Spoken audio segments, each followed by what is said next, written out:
Skandal Sri Mulyani, suami, dan abangnya. Fee utang luar negeri, untuk Menteri Keuangan seumur hidup. Oleh Christovita Wiloto, Chairman Strategik Indonesia. Nama Sri Mulyani selama ini dikenal sebagai Menteri Keuangan yang pintar, tegas, dan sering dipuji dunia internasional. Namun di balik pujian itu, kini muncul dugaan besar yang membuat banyak orang terkejut.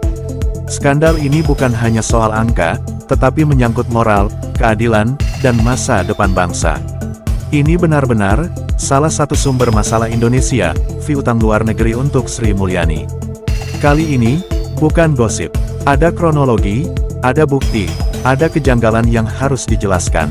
Kita akan bongkar satu persatu dengan jujur, namun tetap santun. Lalu kita akan lihat apa kata firman Allah dan arahan Tuhan Yesus Kristus dalam kasus ini.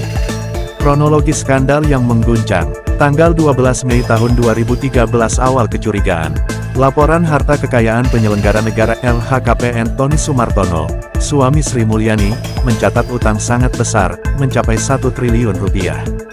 Tidak ada penjelasan rinci dari mana utang ini berasal. Publik terkejut, tetapi berita ini tenggelam. Tanggal 15 September tahun 2016 Jabatan Strategis.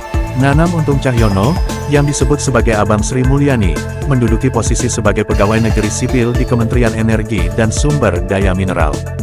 Tidak lama kemudian, ia diangkat menjadi komisaris PT Pertamina Hulu Energi, perusahaan strategis yang mengelola minyak dan gas bumi. Keputusan ini menimbulkan pertanyaan, mengapa seorang PNS bisa menduduki jabatan komisaris di BUMN Energi sebesar itu? Tanggal 20 Oktober tahun 2018 dugaan fee utang luar negeri. Mulai muncul laporan bahwa ada aliran dana mencurigakan terkait utang luar negeri Indonesia kepada lembaga internasional seperti Dana Moneter Internasional (IMF) dan Bank Dunia. Dugaan semakin menguat bahwa Tony Sumartono dan Nanam Untung Cahyono ikut bermain, mengambil komisi dari transaksi besar tersebut. Jika benar, ini adalah pengkhianatan terhadap bangsa. Ini benar-benar salah satu sumber masalah Indonesia, fee utang luar negeri untuk Sri Mulyani. Tanggal 14 Maret tahun 2020 utang 1 rupiah triliun lunas. LHKPN terbaru Tony Sumartono menunjukkan utang sebesar 1 triliun rupiah sudah lunas hanya dalam 6 tahun. Bagaimana mungkin? Tidak ada penjelasan jelas dari mana uang sebesar itu didapat.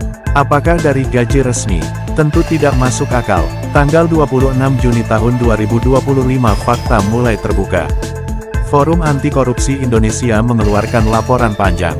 Di dalamnya disebut dugaan bahwa Tony menerima setoran pajak dari kantor-kantor pajak dan ada aliran dana yang terkait dengan lembaga internasional.